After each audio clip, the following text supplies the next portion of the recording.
Bonjour, je m'appelle Hector. C'est moi qui vais vous guider dans ce voyage à la découverte de la langue, ce sensationnel organe des saveurs. Saviez-vous que la surface de la langue est recouverte de petites bosses appelées papilles gustatives? En fait, vous en possédez 4 sortes. Celles-ci, en forme de cône, qui couvrent les 2/3 de la face dorsale de la langue, sont appelées papilles filiformes. Ce sont les plus petites et les plus nombreuses papilles de la langue. Elles ne jouent pas de rôle dans la perception du goût, mais elles donnent son aspect spongieux à la langue et renseignent notamment sur la texture des aliments. Situées sur la pointe et les bords de la langue, on trouve les papilles fongiformes.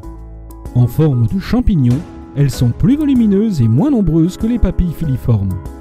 Elles renferment les structures fondamentales à la perception du goût, appelées bourgeons du goût. Je suis moi-même un bourgeon du goût. Nous sommes plus de 10 000 bourgeons du goût sur votre langue, et nous contenons chacun 25 à 40 récepteurs sensoriels. Ces récepteurs sont des cellules nerveuses possédant à leur extrémité des cils. Dissoutes dans la salive, les substances présentes dans les aliments se fixent aux cils, entraînant une réaction chimique et un signal électrique qui sera envoyé au cerveau pour donner naissance à une sensation gustative. C'est ce qu'on appelle la transduction. Situées à l'arrière de la langue et formant le V lingual, on trouve les papilles caliciformes. Elles sont au nombre de 12, ce qui est relativement faible, mais elles renferment des centaines de bourgeons du goût. Enfin, situées sur les côtés de la langue, on trouve les papilles foliées en forme de feuilles qui renferment également des bourgeons du goût. Grâce à ce système ingénieux, l'homme est capable de reconnaître des milliers de sensations gustatives différentes.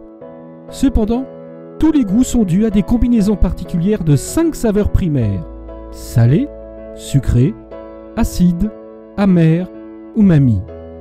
Chaque cellule réceptrice répond plus ou moins aux 5 saveurs élémentaires, mais en général particulièrement sensible à l'une d'elles. De subtiles différences dans la réponse de tous les bourgeons du goût, en réponse à des stimuli complexes, sont responsables de la discrimination fine des saveurs, bien au-delà des 5 saveurs élémentaires. De plus, tous les goûts ne sont pas perçus à la même intensité. Il faut que les molécules soient présentes en une certaine quantité pour être détectées, et cette quantité est variable selon la catégorie. C'est ce qu'on appelle le seuil de perception. Le goût qui est perçu le mieux, c'est-à-dire même en très faible quantité, est l'amer. C'est tout à fait compréhensible lorsque l'on sait que beaucoup de poisons végétaux sont amers. Nos ancêtres avaient donc tout intérêt à se montrer vigilants face à cette saveur. Je vous invite maintenant à continuer la visite.